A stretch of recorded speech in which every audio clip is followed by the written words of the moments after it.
పాస్టమ్మ గారు చెప్పిన వాక్యం ఏంటమ్మా? గత వారంలో పాస్టమ్మ గారు చెప్పిన వాక్యం సమాధానం ఎక్కడ దొరుకుతుంది, నెమ్మది ఎలా దొరుకుతుంది అని చెప్పి ఆ వాక్యం చెప్పింది. ఈరోజు మనం గమనించినట్లయితే సమాధానాన్ని పాడు చేసే కార్యాలు, మన జీవితంలో నెమ్మదిని పాడు చేసే కార్యాలు, ప్రశాంతంగా లేకుండా చేసే కార్యాలు ఏమి ఉన్నాయి అని చెప్పి మనం చూసినట్లయితే బైబిల్లో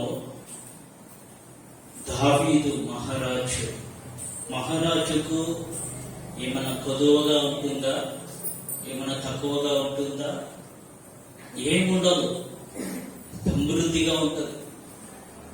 డబ్బుల విషయంలో కానీ, ప్రాపర్టీ విషయంలో కానీ, ఫుడ్ విషయంలో కానీ, ప్రతి విషయంలో ఆ రాజుకు ఏ కొదువ లేకుండా ఉంటుంది. కానీ దావీదు మహారాజు అంటున్నాడు, చెప్పండి, 142వ కీర్తన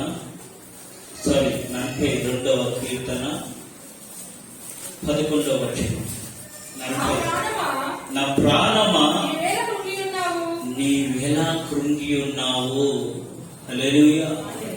అంటే ఇక్కడ మనం గమనించినట్లయితే ఆ ఆస్తులు, అంతస్తులు, ప్రాపర్టీ సమస్తము కలిగి ఉన్న రాజుకే ఒక నెమ్మది లేదు, ఒక సమాధానము లేదు, కృంగిపోతున్నది. ఏంటి? అతడి ప్రాణం బలహీనమైపోతున్నాడు. నా ప్రాణమా నువ్వు ఎలా కృంగి ఉన్నావు? చదువు. నాలో నీవెలా తొందరపడుచున్నావు.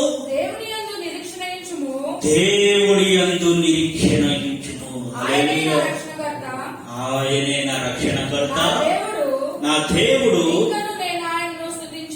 నిత్యము నేను ఆయనని స్తుతించెదను. హల్లెలూయా. ఇక్కడ దావీదు కీర్తనకారుడు ఏమంటున్నాడంటే, దావీదు, నా ప్రాణమా నువ్వు ఎందుకు కృంగిపోతున్నావు? నువ్వు కృంగిపోతున్నావు, దాంతో పాటు ఏం చేస్తున్నావు? నన్ను తొందర పెడుతున్నావు. ఈ రోజులలో కూడా మనం గమనించినట్లయితే మనకు అన్ని సమస్తము సమృద్ధిగా ఉన్నా కూడా ఎక్కడో ఒక చోట ఒక లోటు, ఒక కొద్దువ, డబ్బు విషయంలో కానీ, ఆస్తుల విషయంలో కానీ, అంతస్తుల విషయంలో కానీ, ఉద్యోగం విషయంలో కానీ, వ్యాపారం విషయంలో కానీ, ప్రతిదీ సమృద్ధిగా ఉన్నా కూడా మన ప్రాణానికి ఒక నెమ్మది ఉండదు, కొద్దువ కలిగి ఉంటాము. ఎంత సంపాదించినా కూడా నెమ్మది లేకుండా సంపాదన అంతా వ్యర్థమే, సంపాదించినంత వ్యర్థమైపోతుంది. మనం సంపాదించినంత వ్యర్థము కాకుండా మన జీవితంలో ఒక నెమ్మదిని కావాలి, ఒక సమాధానాన్ని మనకు దొరకాలి అంటే దేవుడి మాట ప్రకారము, దేవుడి వాక్య ప్రకారము మనం నడుచుకోవాలి. మొదటిగా మన జీవితంలో సమాధానం లేకుండా చేస్తుంది, మన కుటుంబంలో సమాధానం లేకుండా చేస్తుంది, మన ఉద్యోగంలో, మన వ్యాపారంలో, మన వ్యక్తిగత జీవితంలో సమాధానం లేకుండా చేసేది అపవాది. ఎవరు? అపవాది అన్న సాతానుడు. ఈ సాతానుడు ఏం చేస్తాడంటే మంచిగా ఉన్న కుటుంబంలో చర్చలు పెడతారు. ఒక వ్యక్తి ఆత్మీయంగాను, శరీరంగాను, ఆర్థికంగాను ఒత్తిడితో అభివృద్ధి వస్తున్న కొలది అతడి జీవితంలో అపవాది చిచ్చులు పెట్టి అతడి జీవితాన్ని సమాధానం లేకుండా చేస్తుంది. ఈ రోజులలో కూడా కొంచెం పరిస్థితి అలానే ఉంటుంది. మంచిగా ఉండే కుటుంబము, మంచిగా జీవిస్తున్న కుటుంబము, మంచిగా సాక్షికరమైన కుటుంబము ఈరోజు సమాధానం లేకుండా, నెమ్మది లేకుండా ఉంటున్నాయి. కారణం ఏంటంటే అపవాది.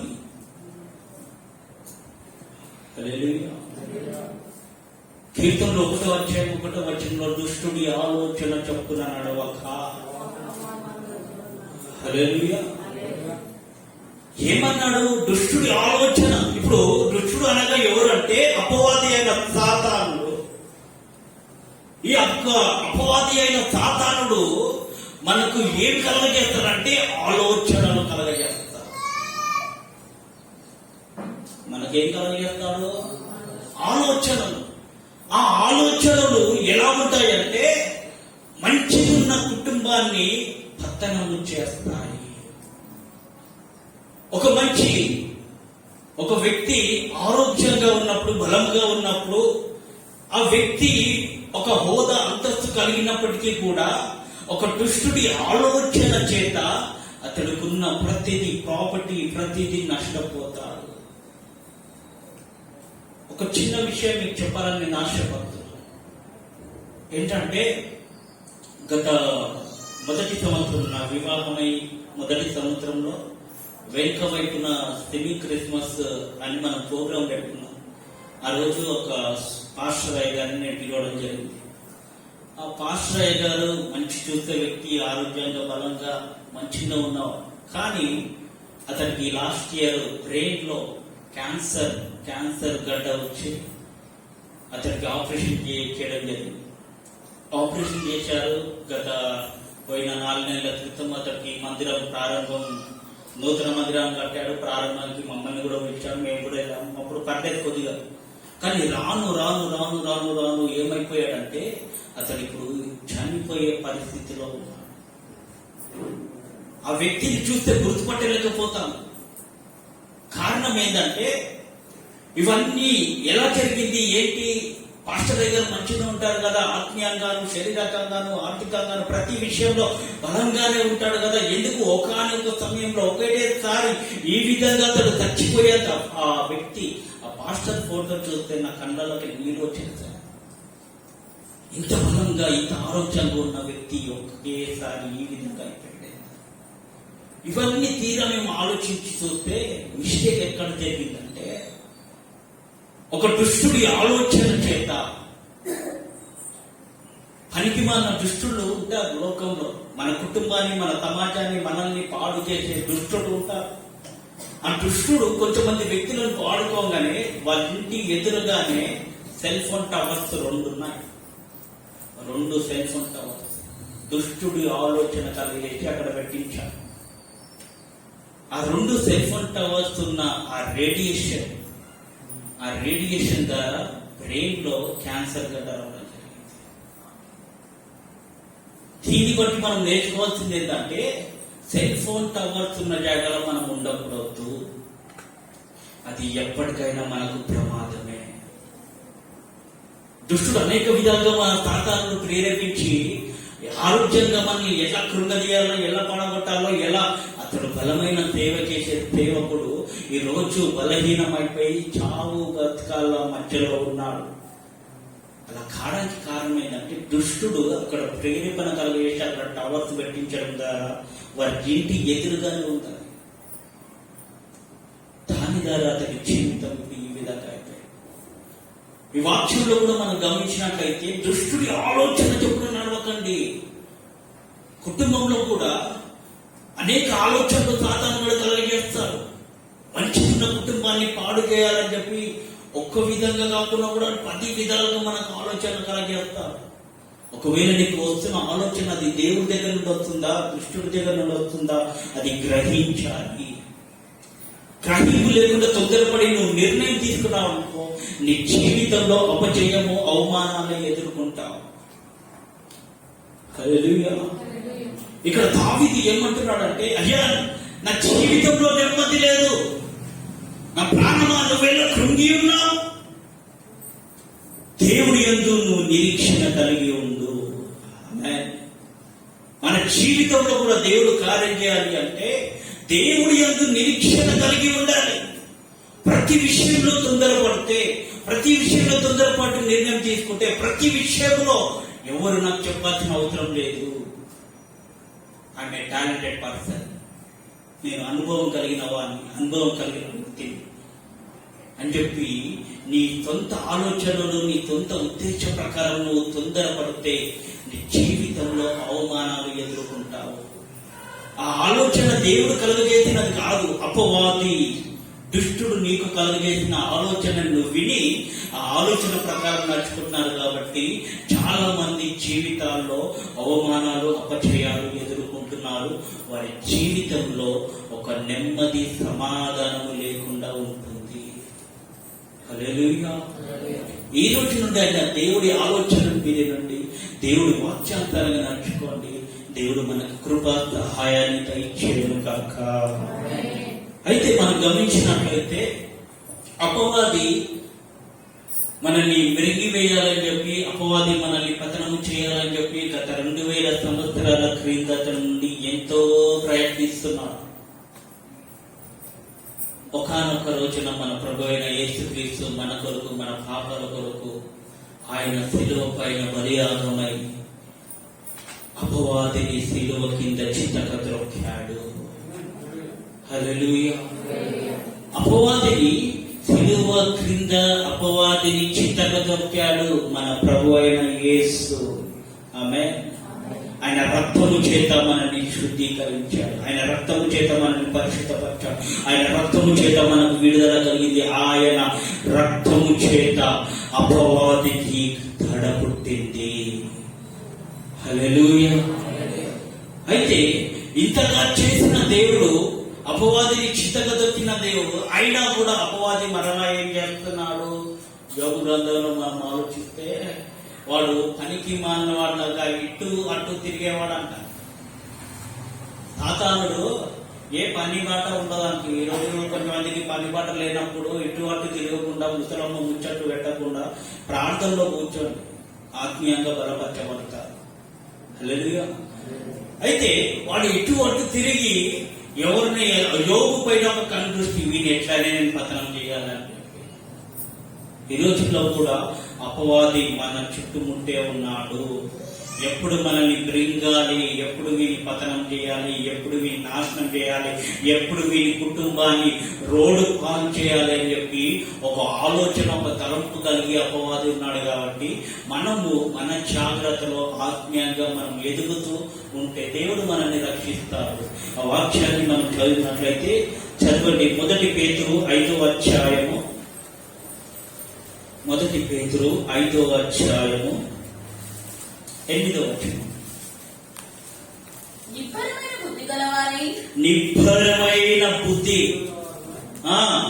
మెలకువగా ఉండుడి. నీ విరోధి అయిన అపవాదిని గర్జించు సింహము, ఇప్పుడు నీ విరోధి అయిన అపవాది గర్జించు సింహం వలె ఎవరికి ప్రింపుదులా అని వెతుకుచూ తిరుగుచున్నాడు. ఇప్పుడు ఎవరిని వెనుగుతున్నా, ఎవరి కుటుంబంలో నెమ్మది లేకుండా చేయాలా, ఎవరి జీవితంలో సమాధానం లేకుండా చేయాలా అని చెప్పి మన విరోధి అయిన అపవాది ఇప్పుడు గర్జించు సింహం వల్ల ఏం చేస్తున్నాడు?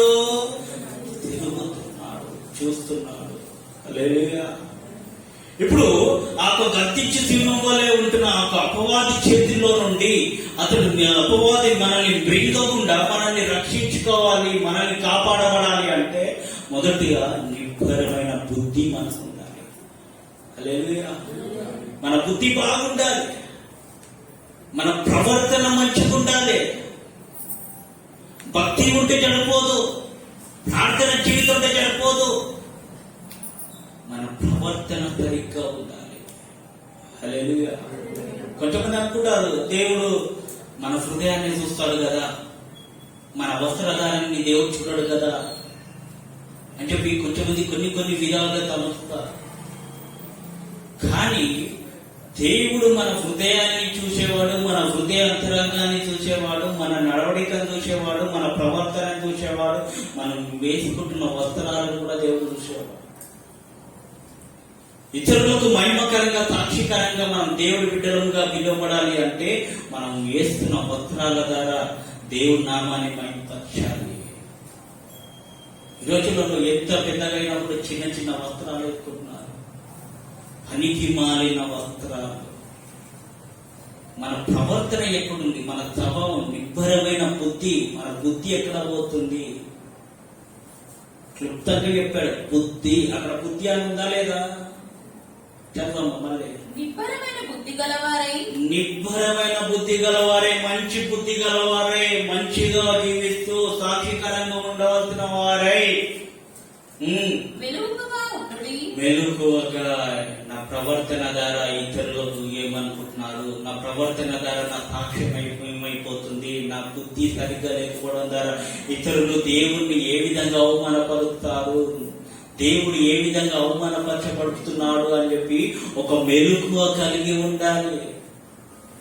ఒక మెలకువ కలిగి జీవితం కలిగి చేసి మన ప్రార్థనలో మెలకువగా ఉండి మన ప్రవర్తనని సరిగ్గా చేసుకోవాలి.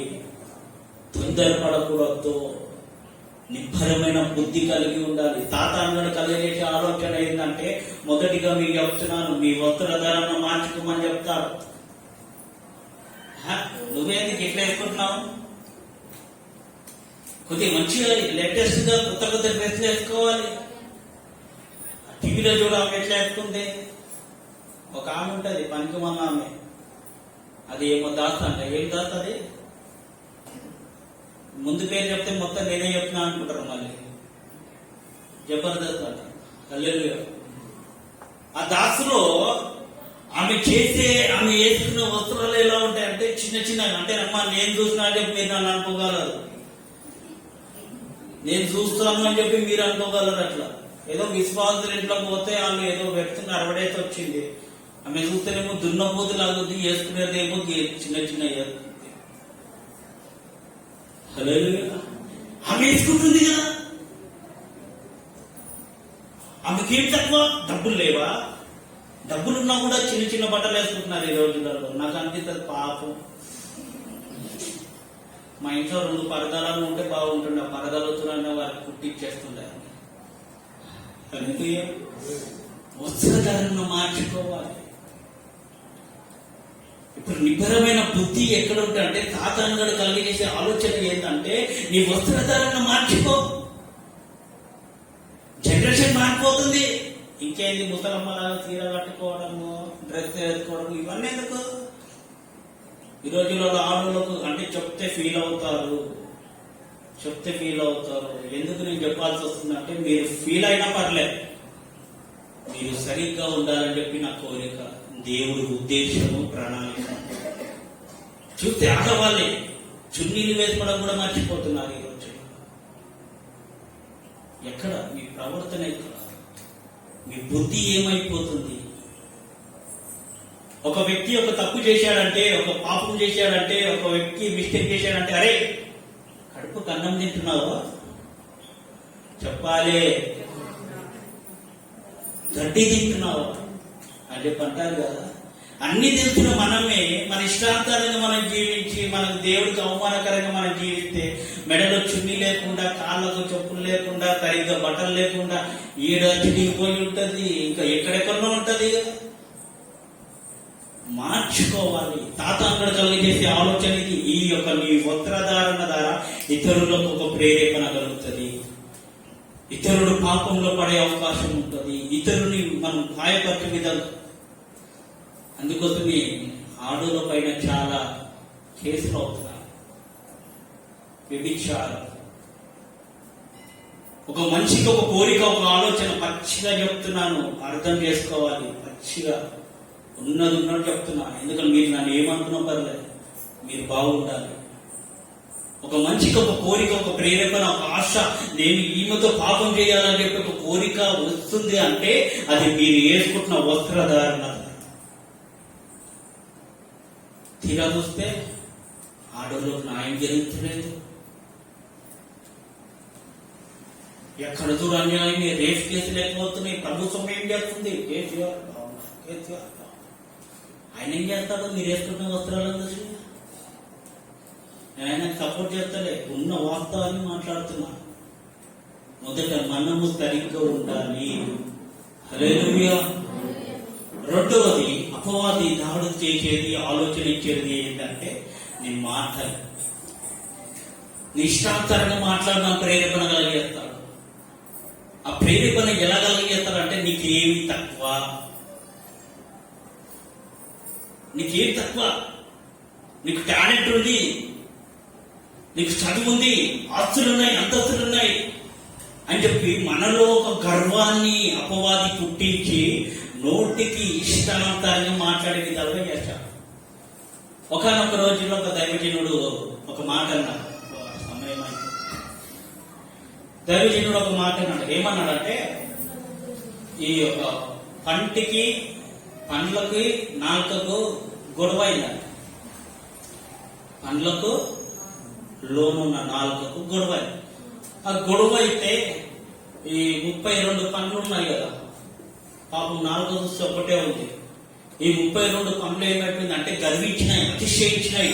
మాకేం తక్కువ, ఇదో 32 మంది ఉన్నాం మేము, మాకు బలం ఉంది, ధైర్యం ఉంది, ఏదైనా నమ్మేస్తాం, ఏదైనా కొరికేస్తాం, ఏదైనా తినేస్తాం, ఎవరినైనా కొరికి చంపేస్తామని చెప్పి ఒక గర్వం.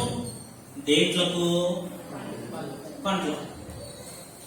ఇక ఈ గర్వం ఉన్న వాళ్ళకు ఒక చోట మనసు ఉండదు, ఒక చోట గమ్మున ఉండాలంటే ఉండదు. ఏముంటది? ఏదో ఒక తలంపులు, వాడిని ఎక్కాలి, రోడ్డు ఏమవుతున్నాను ఏదో ఒకటి అనాలి, ఎవరినో ఒకటి ఇష్టాంతరంగా మాట్లాడాలి, మర్యాద క్రమము పద్ధతి లేకుండా మాట్లాడాలి అని చెప్పి ఉంటది. అయితే ఇక నాలుగో ఉంది కదా, ఇక వీళ్ళకి ఏం చేస్తుంది, ఎవరు దొరకట్లేదు తినడానికి, ఏది అంట ఏం చూస్తున్నాడో పప్పు ఉప్పు గివ్వే పెడుతున్నారు, ఏం చేద్దాము, నాలుగే దుద్ద పెడుతుంది, ఇక నోరు దుద్ద పెడుతుంది కదా, ఎవరిని గెలకాలో అర్థం కాలేదు. నాలుగు దగ్గరకు వచ్చాడు. అరే నాలుక, నువ్వేమనుకుంటున్నావు అసలు? అనుకున్నామనుకో 32 మంది మొన్న నేను కొరికేస్తాను. ఎవరితోనన్నది? నాలుకతోనన్నది. ఇప్పుడు నాలుకకి ఏమైంది? ఒకటే ఉంది, తగ్గింపు స్వభావం, దీన మనస్సు. అయ్యో నాకు ఎవరు లేరు కదా, దేవుడు తప్ప నాకు ఆధారం ఎవరు లేదు కదా అని చెప్పి ఒక 2 రోజులు మారింది. 2 రోజుల తర్వాత నాలుక ఏమన్నదంటే, అయ్యా మంచిది, మీరు 32 మంది ఉన్నారు, నేను ఒక్కదాన్నే ఉన్నాను, కానీ నేను ఒక్కదాన్ని నా నాలుకతోని ఎవరినైనా ఏమని అన్నింటే, ఏమైనా అన్నరాని మాటని నా నాలుకతో అన్నాననుకో 32 పండ్లు ఊడిపోతాయి. హల్లెలూయా. ఇప్పుడు ఏం ఊడిపోతాయి? 32 పండ్లు ఊడిపోతాయి. అంటే దానికి అర్థం ఏంటంటే, నాలుక చూస్తే ఒకటే ఒంటరిగానే ఉంది, కానీ ఆధారపడ్డది ఎవరిపైన? దేవుడి పైన. హల్లెలూయా. మన జీవితంలో కూడా అనుకుంటామే, చిన్న మిస్టేకే కదా, చిన్న మాటనే కదా, ఏం కాదులే అని చెప్పి మనం అంటే ఒక చిన్న మాట ద్వారా ఒక మనిషి హృదయాన్ని మనం బాధ పెట్టి అతడి చచ్చిపోయేంత వరకు మనం తీసుకొస్తాం. కాలు జాగ్రత్త తీసుకురావచ్చు, కానీ నోటి మాట జాగ్రత్త తీసుకురాలేదు. అపవాది రెండోది కలగజేసేది ఏంటంటే మన నోటి మాటల చేత. హల్లెలూయా. మూడో విషయాన్ని మనం గమనించినట్లయితే, ఇక పనికి మానవులు వాళ్ళు వీళ్ళు ఉంటారు, వాళ్ళతో సహవాసం చేయమని చెప్తారు. వాళ్ళతో వీళ్ళతో సహవాసం చేసి నీ ఆత్మీయతని పాడు చేస్తుంది. నాలుగో విషయం అపవాది చేసేది ఏంటంటే, నీ కుటుంబంలో అపవాది కలగజేసే ఆలోచనలు ఎలా ఉంటాయంటే, మంచిగా ఉన్న కుటుంబాన్ని, మంచిగా ఎదుగుతున్న కుటుంబంలో అపవాది కలగజేసే ఆలోచన ఏది ఉందంటే, మంచిగా ఉంటారు, వస్తారు, చేస్తారు, మమ్మీ డాడీ అందరు మంచిగా ఉంటారు, అంత పర్లేదు. అంత అయిపోయిన తర్వాత వీళ్ళకి ఏంటంటే, సాధారణ కలగజేసే ఆలోచన ఏంటంటే, ఏదో ఒకటి అనాలి, ఏదో ఒకటి తీసి కింద పడేయాలి. ఏదైనా పని చెప్పినాక నేనేందుకు చేస్తాను, నువ్వు చేయి. ఇంట్లో తల్లిదండ్రులు ఏదైనా పని చెప్పినా కూడా నేనేందుకు చేస్తా, అది ఉంది కదా పనికి మానేది, ఎప్పుడు నాకే చెప్తానేదే అని చెప్పి ఈ యొక్క చిన్న చిన్న, అంటే ఫర్ ఎగ్జాంపుల్ గా చెప్పాను, ఇలాంటివి ఎన్నో ఉంటాయి. కుటుంబం అంటే సమస్యలు ఉంటాయి, అనేక ప్రాబ్లమ్స్ ఉంటాయి, కానీ దాన్ని అండర్స్టాండింగ్ చేసుకొని అపవాదిని మనము చిత్తగా తొక్కే విధంగా ఉండాలి. హల్లెలూయా. ఈ విధంగా ఉంటది. అయితే ఇప్పుడు అపవాది గర్తించే సింహం వల్ల తిరుగుతున్నాడు కాబట్టి, మొదటిగా మన బుద్ధి కరెక్ట్ ఉండాలి. రెండోదిగా మనం ప్రతి విషయంలో మేలుకోగలిగి, అంటే అబ్జర్వ్ చేయాలి. ఎక్కడి నుండి వస్తుంది సమస్య, ఈ ప్రాబ్లం రావడానికి కారణం ఏంటి, అతను నా జీవితంలో ఇంత అవమానాన్ని నేను ఎదుర్కోవడానికి కారణం ఏంటి, నా మిస్టేక్ ఏంటి అని చెప్పి ఒక మెలుకోగలిగి జీవితంలో ఉంటే అపవాది నిన్ను మృంగడు, అపవాది నీ కుటుంబం జోలికి రాడు, అపవాది నీ దరిదాపులోనే రాడు. హల్లెలూయా. ఇంకా రెండో విషయాన్ని మనం గమనించినట్లయితే, చదవండి యాకోబు 4వ అధ్యాయము 7వ వచనం. కాబట్టి కాబట్టి దేవునికి లోబడి ఉండుడి, దేవుడికి లోబడి ఉండుడి, అపవాదిని ఎదిరించుడి, అపవాదిని ఎదిరించుడి. అప్పుడు అప్పుడు వాడు మీ యొద్ద నుండి పారిపోవును. అప్పుడు వాడు మీ యొద్ద నుండి ఏమైపోతాడంట? పారిపోతాడు. నీకు నెమ్మది లేకుండా, సమాధానం లేకుండా చేస్తున్న ఈ యొక్క అపవాది ఇప్పుడు నీ యొద్ద నుండి పారిపోతాడు. దానికి కారణం ఏంటంటే, మొదటిగా నువ్వు నీ బుద్ధిని సరిగ్గా వేసుకో, రెండోది మెలకువ కలిగి ఉండు, మూడోది దేవుడికి లోబడు. హల్లెలూయా. లోబడే జీవితం ఉండాలి, లోబడే స్వభావం ఉండాలి, లోబడే మనస్సు ఉండాలి. ఈ రోజులలో మనుషులకు, అధికారులకు, వాళ్ళకు వీళ్ళకు లోబడుతున్నారు, వాళ్ళకు వీళ్ళకు దాసులు అయిపోతున్నారు. మీ పైన దాసులు, మీ పైన బాసులకు కూడా మీరు దాసులు అయిపోతున్నారు, లోబడుతున్నారు. అయ్యా ఏం పలానా వెళ్ళి అది తీసుకురాకంటే సరే సార్ అని చెప్పి మీ పైన బాసులకు మీరు లోబడుతున్నారు. ఈ పని చేయి, ఆ పని చేయి అంటే చేస్తున్నారు, వాళ్ళకి లోబడుతున్నారు. కానీ దేవుడికి ఎందుకు లోబడట్లేదు? సాతానుడు నీ కుటుంబంలో క్రియ చేసేది ఇదే. దేవుడికి లోబడకుండా నీ తాంపులని, నీ ఆలోచనని, నీ ఉద్దేశాలని సాతానుడు మార్చేస్తాడు. ఎప్పుడైతే నువ్వు దేవుడికి లోబడతావో, చదవమ్మా. కాబట్టి దేవునికి లోబడి ఉండుడి, దేవుడికి లోబడి ఉండుడి, అపవాదిని ఎదిరించుడి. అపవాదిని ఎదిరించాలి. హల్లెలూయా. ఇప్పుడు దేవుడికి లోబడకుండా అపవాదిని, గత రోజుల్లో ఒక చిన్న ఇన్సిడెంట్ జరిగింది. ఏంటంటే, ఒక దయ్యాన్ని ఎలగొట్టడానికి ఒక పాస్టర్ వచ్చాడు. ఆ పాస్టర్ వచ్చి ప్రార్థన చేశాడు. ప్రార్థన చేయగానే ఆ దయ్యం ఏం చేసిందంటే లాగి ఒకటి కొట్టింది. కొట్టగానే పాస్టర్ వెళ్ళి గోడ దగ్గర పడ్డాడు. ఇంకొక పాస్టర్ వచ్చాడు. వచ్చి అతడు ప్రార్థన చేయగానే యేసు నామములో వెళ్ళిపో సాతానా అనగానే విడిచిపెట్టి వెళ్ళిపోయింది. ఇక్కడ ఇద్దరు పాస్టర్లే కదా, మరి ఆయన ఎందుకు కొట్టింది? ఈయన చెప్పగానే ఆ దయ్యం ఎందుకు వెళ్ళిపోయింది అని చెప్పి మనం ఈ రెండు విషయాలు మనం ఆలోచిస్తే, సెకండ్ టైం వచ్చిన పాస్టర్ దేవుడికి లోబడి విధేయత కలిగి ఆయన పరిచర్య తుదముట్టించాలని ఒక ప్రేరేపణ, ఒక ఆశ కలిగి ప్రతి క్షణము, ప్రతి దినము జీవించేవాడు. మొదటి వచ్చిన పాస్టర్ ఏంటంటే పార్ట్ టైం బిజినెస్ చేసుకుంటా, వ్యాపారాలు చేసుకుంటా, అది చేసుకుంటా, ఇది చేసుకుంటా, డబ్బు సంపాదించుకుంటా. 70% లోకంలో ఉంటారు, 30% దేవుడు. ఏమంటే బైబుల్ సాటర్డే కాగానే ఏదైనా ఈ వాక్యం చెప్పేద్దాం. ఏమైనా దేవుడు బిడ్డలారా, యేసు మనల్ని కాపాడుతాడు, మనం రక్షిస్తాడు, మన పట్ల కృప చూపిస్తాడు. ఈ చిన్న వాక్యం దేవుడు దీవించింది కాక. అదే సెకండ్ వచ్చిన పాస్టర్ ఏం చేస్తాడు? ప్రతిదినం, ప్రతి క్షణం ఆయన సన్నిధిలో మందకు కావలసిన ఆహారం, మందకు కావలసిన బిర్యానీ ఏ విధంగా సిద్ధపరచాలో దానికోసం ప్రార్థనలో కనిపెడతాడు. ఈరోజు మీకు ఈ వాక్యం చెప్పడానికి కారణం ఏంటంటే, నేను ఆల్రెడీ దేవదూతల సబ్జెక్ట్ మీకు ఎప్పటిలో చెప్తానన్నాను. అది ఆల్రెడీ ప్రిపేర్ అయ్యి ప్రార్థనలో వెళ్తున్నాము. నిన్న రాత్రి దేవుడి తలంపించాడు. మళ్ళీ నైట్ అండ్ నైట్ మళ్ళీ ప్రిపేర్ అయ్యా.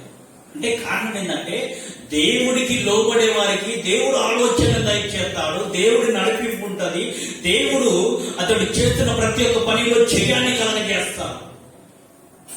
అపవాదిని ఏం చేయాలి? ఇప్పుడు ఎదిరించాలి. ఆమేన్.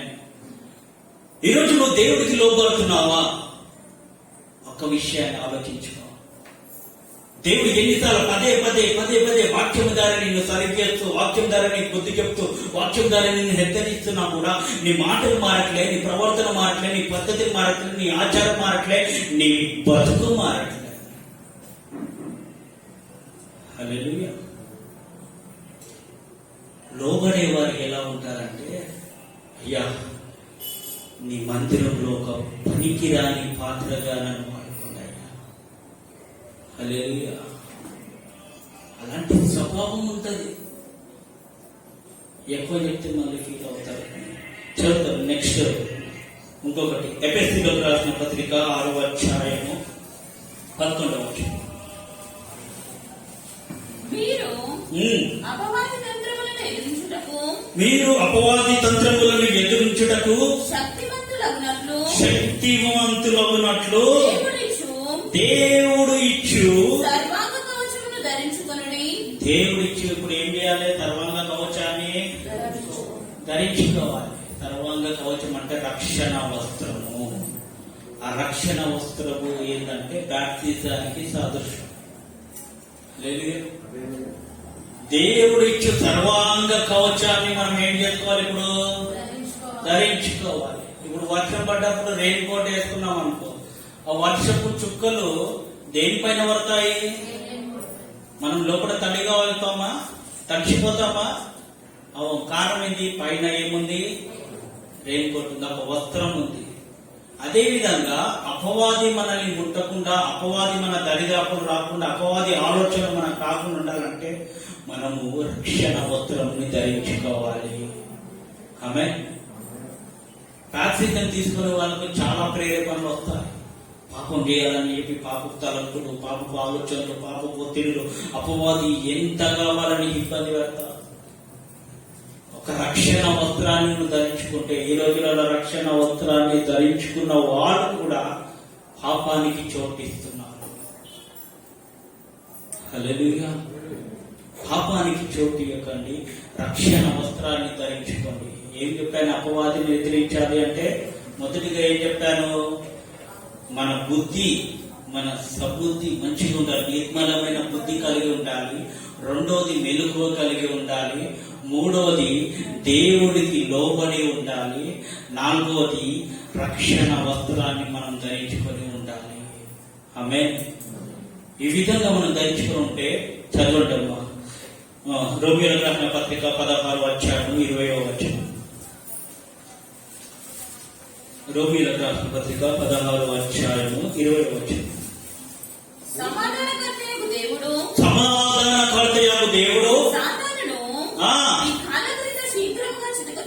ఇప్పుడు ఎక్కడైతే ఎవరి కాళ్ళ కింద? మన కాళ్ళ కింద. హల్లెలూయా. చేతులది చెప్పాలి, నిద్రపోతున్న చెప్పాలి.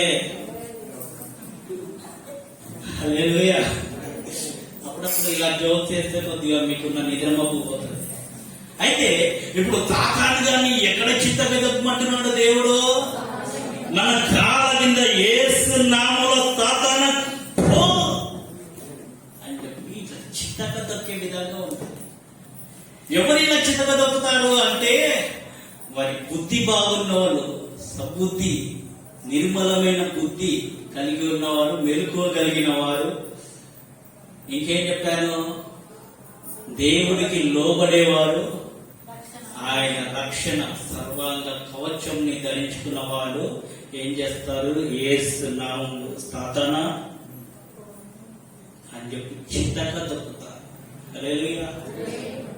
ఈ నిన్నటి రోజున మొన్నటి రోజున వెంచర్లో నుండి ఇట్లా వెళ్తుంటే పాము వెళ్ళింది. ఇట్లా పెద్ద పాము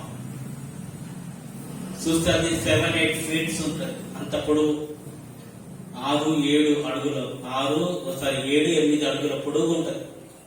చూస్తే ఇంత లావుంది. నేను ఒక పాస్టర్ గారు బండి పైన వెళ్తుంటే ఆ పాముని చూసి బండి ఆపి చూస్తే ఆ పాము ఇట్లా అక్కడికెళ్ళి వెంచర్లో ఈ చెట్లలోకి వచ్చాయి. దయచేసి వెంచర్లోకి వెళ్ళేటప్పుడు పాము ఉంటుంది, జాగ్రత్త. పనికి మాన్నప్పుడు టైం పాస్ అవుతలేదని చెప్పి ఇష్టాంతాలుగా వెంచర్లో పోయి అక్కడ చైతన్య చేరిపోయి వాళ్ళని కలుద్దాం వీళ్ళని కలుద్దాం అని చెప్పితే మధ్యలో వీళ్ళనే కలుగుతారు ఇక పాము. కాబట్టి జాగ్రత్త ఉండండి. అయితే ఈ విషయం ఎందుకు చెప్పానంటే, ఆ పాము ఇట్లా పోతుంటే నాకు అనిపించింది, నాగపు పురాములని నువ్వు తొక్కేదవు అని. హల్లెలూయా. నాగపురాములను నువ్వు దొక్కదేవు అని చెప్పి వాక్యం పెట్టుకొచ్చి, అయ్యా నాగపురాములను దొక్కదేవు అన్నావు కదా అని చెప్పి నేను తొందరగా దిగెళ్ళి దాన్ని తొక్కుదాం అనుకున్నాను. నేను తొక్కి అంత లోపు అది వాడిపోయింది. ఏంటంటే ఒక విశ్వాసము. ఏ తెగులు నా గుడారము సమీపించదు. అది నాగపు ప్రభులైనా, అపవాది క్రియలైనా, సాతాను తలంపులైనా, ఏదైనా నా దరిదాపులో రాకుండా దేవుడు తన రక్షణ వస్త్రాన్ని నాకు ధరింపజేశాడు. ఆమేన్. హల్లెలూయా. ఆ విధంగా ఉంటే చదువు ఇంకా కంటిన్యూ చేయాలి. మన ప్రభువైన యేసుక్రీస్తు మన ప్రభువైన యేసుక్రీస్తు కృప మీకు తోడైయుండును గాక. మీకు ఇప్పుడు ఏమైండును గాక? తోడైయుండును గాక. ఎందుకు? అపవాదిని ఎదిరించడానికి, అపవాదిని పతనం చేయడానికి, అపవాది తలంపులను నాశనం చేయడానికి, నీ జీవితంలో నెమ్మది లేకుండా చేస్తున్న ఆ సాతాను తలంపులు, ఆలోచనలని వీటిని పతనము చేయడానికి ప్రభు కృప మనకు ఎలా ఉంటుందంట? తోడుగా ఉంటుంది. హల్లెలూయా. మొదటిగా ఇది. రెండోదిగా మనం గమనించినట్లయితే మన జీవితంలో సమాధానము, నెమ్మది లేకుండా చేసేది జ్ఞానము. తెలివి, ఆలోచన.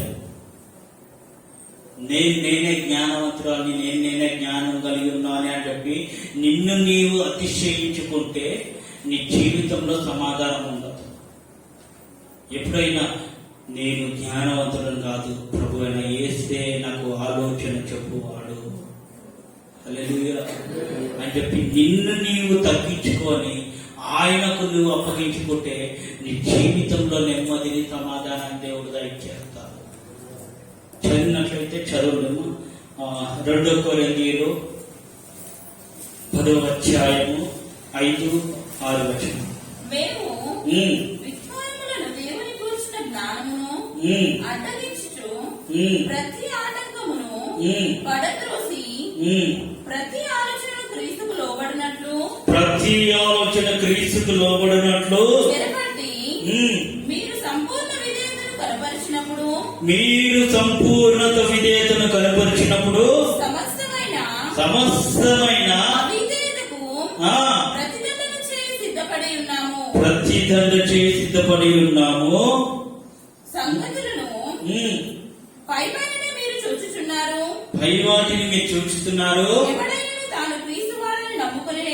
ఎవడైనను తాను క్రీస్తు వాడని నమ్ముకొనిన ఎడల క్రీస్తువాడో అలాగనే మేము క్రీస్తువారమని తన మనసులో తాను తిరిగి ఆలోచించుకొనవలెను. హల్లెలూయా. ఇప్పుడు జ్ఞానము మనకు విస్తరించిపోతున్న కొద్దీ మన తలంపులు, ఆలోచనలు అన్ని మారిపోతాయి. కానీ ఇక్కడ మనం క్రీస్తు వారం అనే విషయాన్ని మర్చిపోకూడదు. అంటే క్రీస్తు ఏ విధంగా ఉన్నాడు?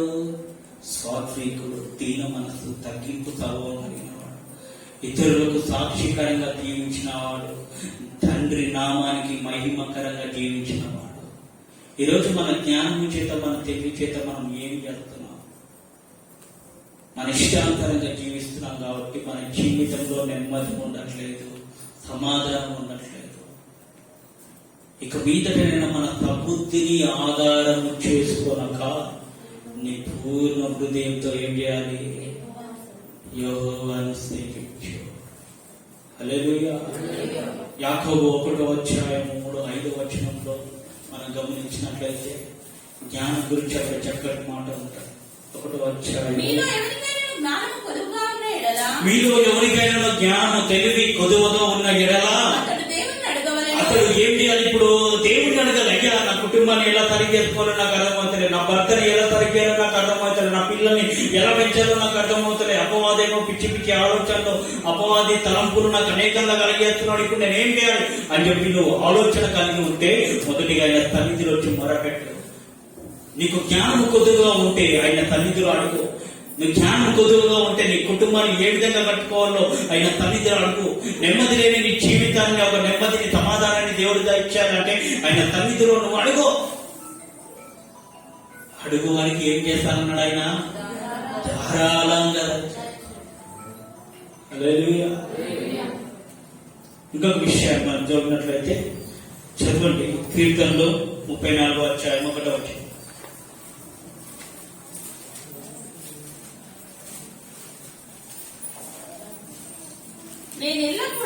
నేనెల్లప్పుడు యెహోవాను సన్నుతించెదను, నిత్యము ఆయన కీర్తి నా నోట ఉంటది. హల్లెలూయా. ఇప్పుడు మన నిత్యం మన నోట్లో ఏముండాలి? తప్పకుండాలా? చెప్పాలమ్మా, ఆయన కీర్తించాలి. మన నోట ఏముండాలి? నిత్యం ఏ పరిస్థితిలోనైనా నీకు నెమ్మది లేకుండా ఆయన కీర్తించు. ఆ పాటల ద్వారా నీ హృదయంలో నెమ్మది కలుగుతుంది, సమాధానం కలుగుతుంది. సినిమా పాటల ద్వారా నెమ్మది ఉండదు. ఈ రోజుల్లో కొంతమంది ఫోన్స్ చూస్తే, ఇప్పుడు దేవుడి మందిరంలో ఉన్న బిడ్డల ఫోన్స్ కూడా చెక్ చేస్తే కొంచెం మంది 70% సినిమా పాటలే ఉంటాయంట. సినిమా పాటలతో నెమ్మది ఉండదు, దేవుడి పాటలతో నెమ్మది కలుగుతుంది. మనం నిత్యం ఏం చేయాలంటే ఆయన కీర్తిని మనం ప్రచురించాలి, ఆయన కీర్తించాలి. రెండో విషయాన్ని మనం చదివినట్లయితే చదవండి, కీర్తనలు 103వ కీర్తన 2వ వచనం. నా ప్రాణమా యెహోవాని ఇప్పుడు ఏం చేయాలి? సన్నుతించుము. ఆయన చేసిన ఉపకారములను, నీ జీవితంలో చేసిన గొప్ప కార్యములని, నీ జీవితంలో అసాధ్యమైన కార్యములని, సాధ్యపరిచిన ఆ కార్యములని నువ్వేం చేయొద్దు, మర్చిపోకూడదు. ఇప్పుడు దావీదు ఎవరితో చెప్తున్నాడు ఈ మాట? ప్రాణముతో. హల్లెలూయా. మన శరీరంలో విరోధమైన ఈ 3 ఉన్నాయి, ఆ 3టికే పడదు. హల్లెలూయా.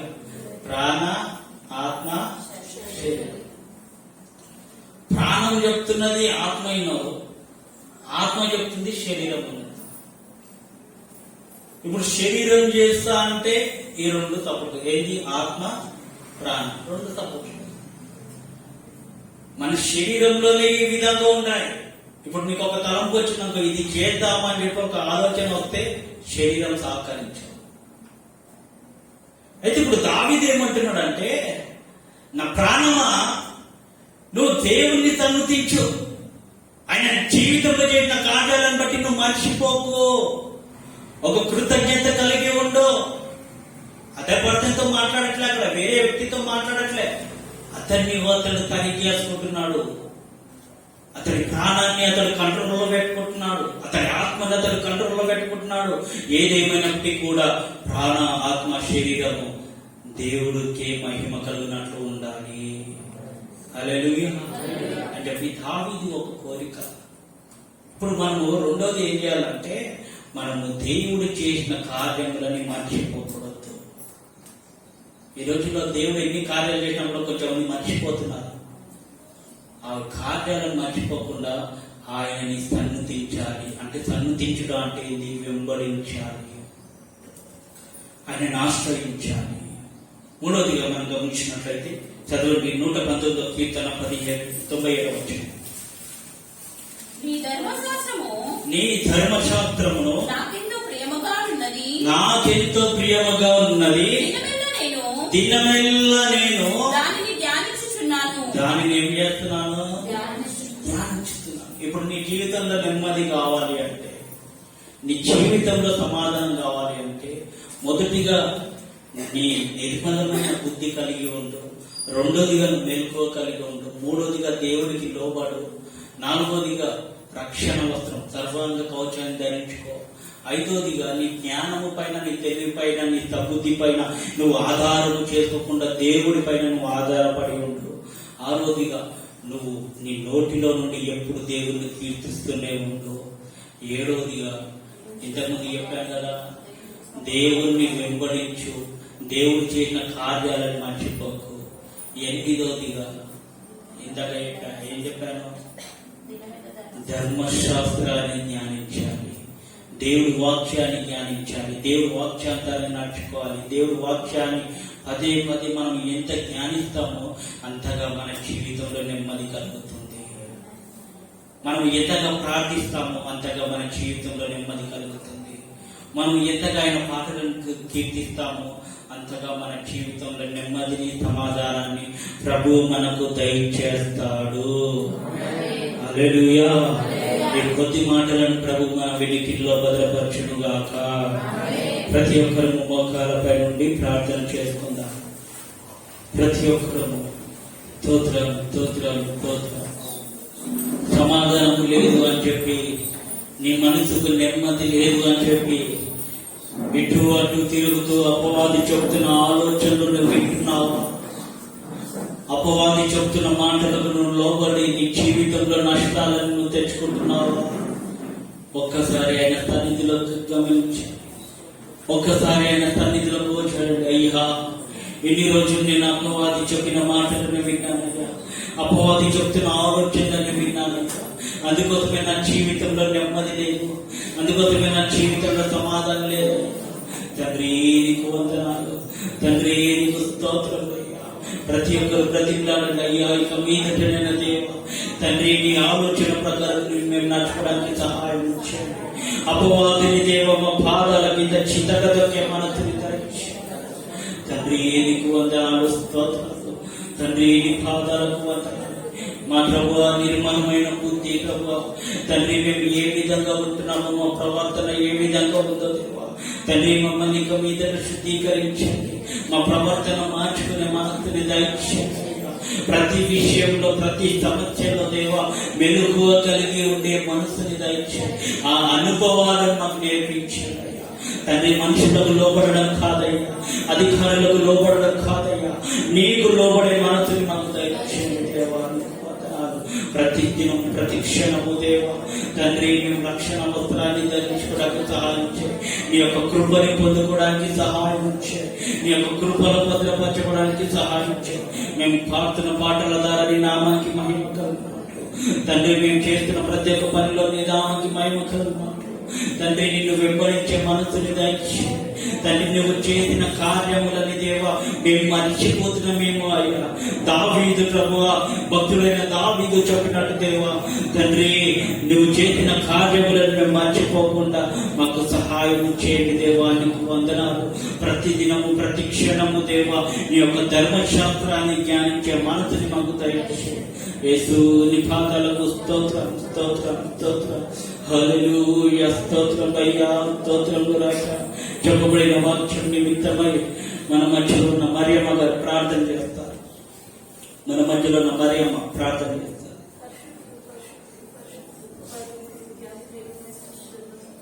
స్తోత్రం అయ్యా.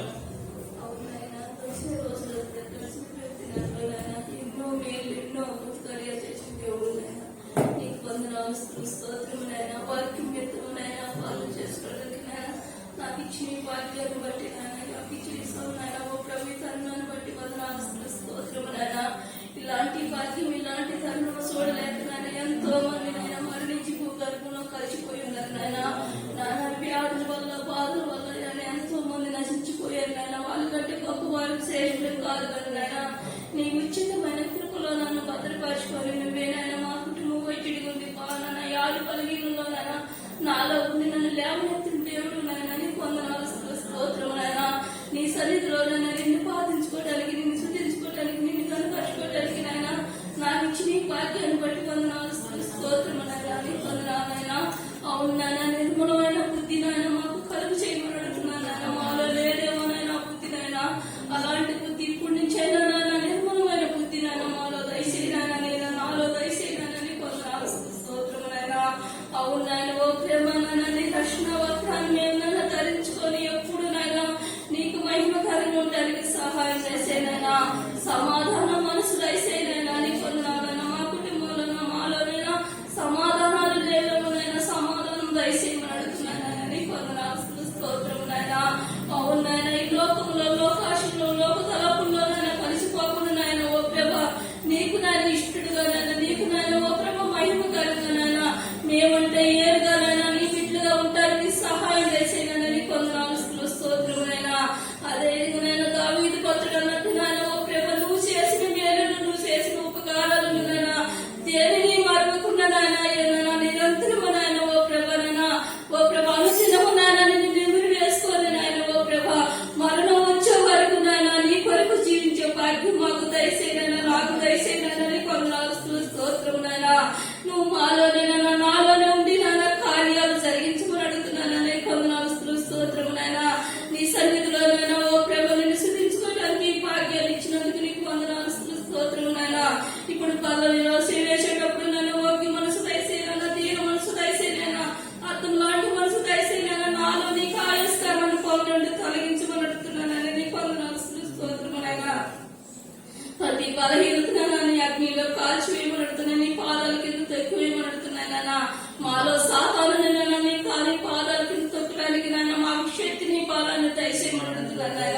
ప్రతి విషయంలో నీ కృప దైశ్యం నడుతున్నాను నాన్న. నువ్వు ఉంటే నాకు చాలు నాన్న, నీ మాట చాలు, నీ చూపు చాలు, నీ తోడు చాలు నాన్న. నువ్వు లేని జీవితం అర్థం నాన్న. ఈ లోకంలో ఎవరున్నా ఎవరు లేకపోయినా నువ్వే మాలో ఉండి నాలో ఉండి కార్యాలు జరిగించమని ఇంతవరకు ఇన్ని మేలు నిన్న అద్భుత కార్యాలు చేసిన తండ్రికి నేనేమి నీ రుణం తీర్చుకోలేక మున్సబ్ నీ చేతులకు నేను సమర్పించుకుంటూ నీకే మహిమ ఘనత ప్రభావాలు అర్పించుకుంటూ రేపు స్నానం పంచమికి వేడుకున్నాను తండ్రి.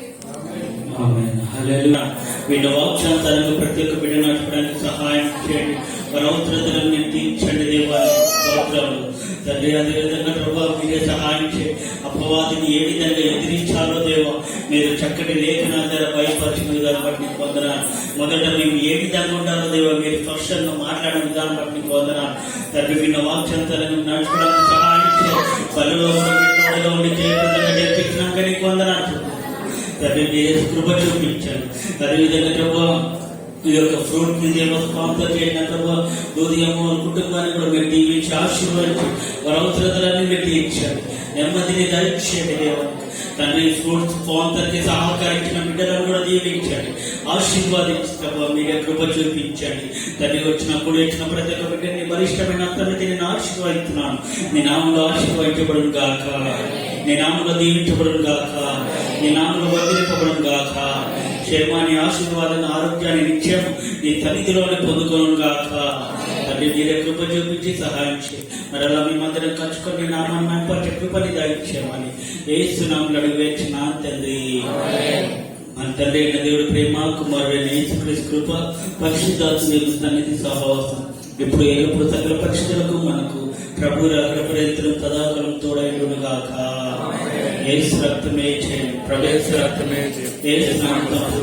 అపవాది కార్య నిరంతరము జయం కలుగునుగా. హల్లెలూయా. మీ అందరికీ వందనాలు.